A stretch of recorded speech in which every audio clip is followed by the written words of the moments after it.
Vi ste kandidat SDS-a in Nove Slovenije. Ali menite, da je to, kar vam zdaj merijo ankete, pa pustimo, da se bodo stvari še spreminjali in kakšne ankete so, tudi posledica tega, da vas ni celotna koalicija podprla, recimo SLS vas ni podprla, ste bili recimo razočarani zaradi tega? Mečken ja, tudi kakšno vprašanje postavijo v Bruslju, zakaj pa ne, cela EPP v Sloveniji, ampak jaz sem zadnje mesece in tedne, ko sem hodil po terenu, dobil podporo od ljudi, ki so predsedniki občinskih odborov in regijskih zvez stranke in mnogi drugi vidni predstavniki te stranke so mi obljubili podporo in verjamem, da bo tudi velika večina njihovega volilnega telesa podprla mene, tako da neke izgube zaradi tega ne bo. Zakaj se je to zgodilo? Ne vem. Tudi ne upam spravljati za drego gospoda Žerjava, da bi ga spraševal javno ali kako drugače. Jaz sem prepričan, da zaradi njihovega neodziva ne bom izgubil veliko glasov pri Slovenski ljudski stranki.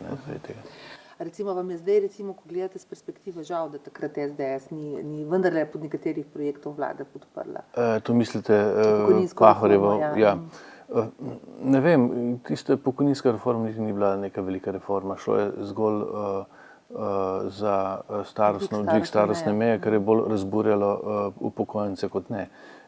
Večina nekih rezidualov noter, kot so privilegiji v pokojninskem sistemu, je ostalo nedotaknjenih. In jaz mislim, da je vlada že zdaj, še pred reformo, naredila veliko več za spremembo v smeri pravičnosti pokojninskega sistema, kot je predvidevala tista sprememba zakona, ki jo Pahor imenoval pokojninska reforma.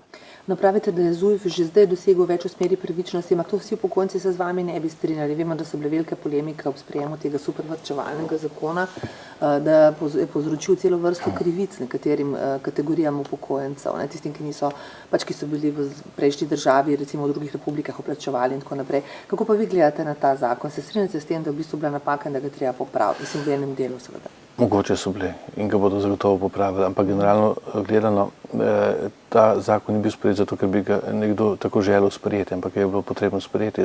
To je eden od prvih stopnic pri urejanju javnih financ in hvala Bogu, da je bil sprejet.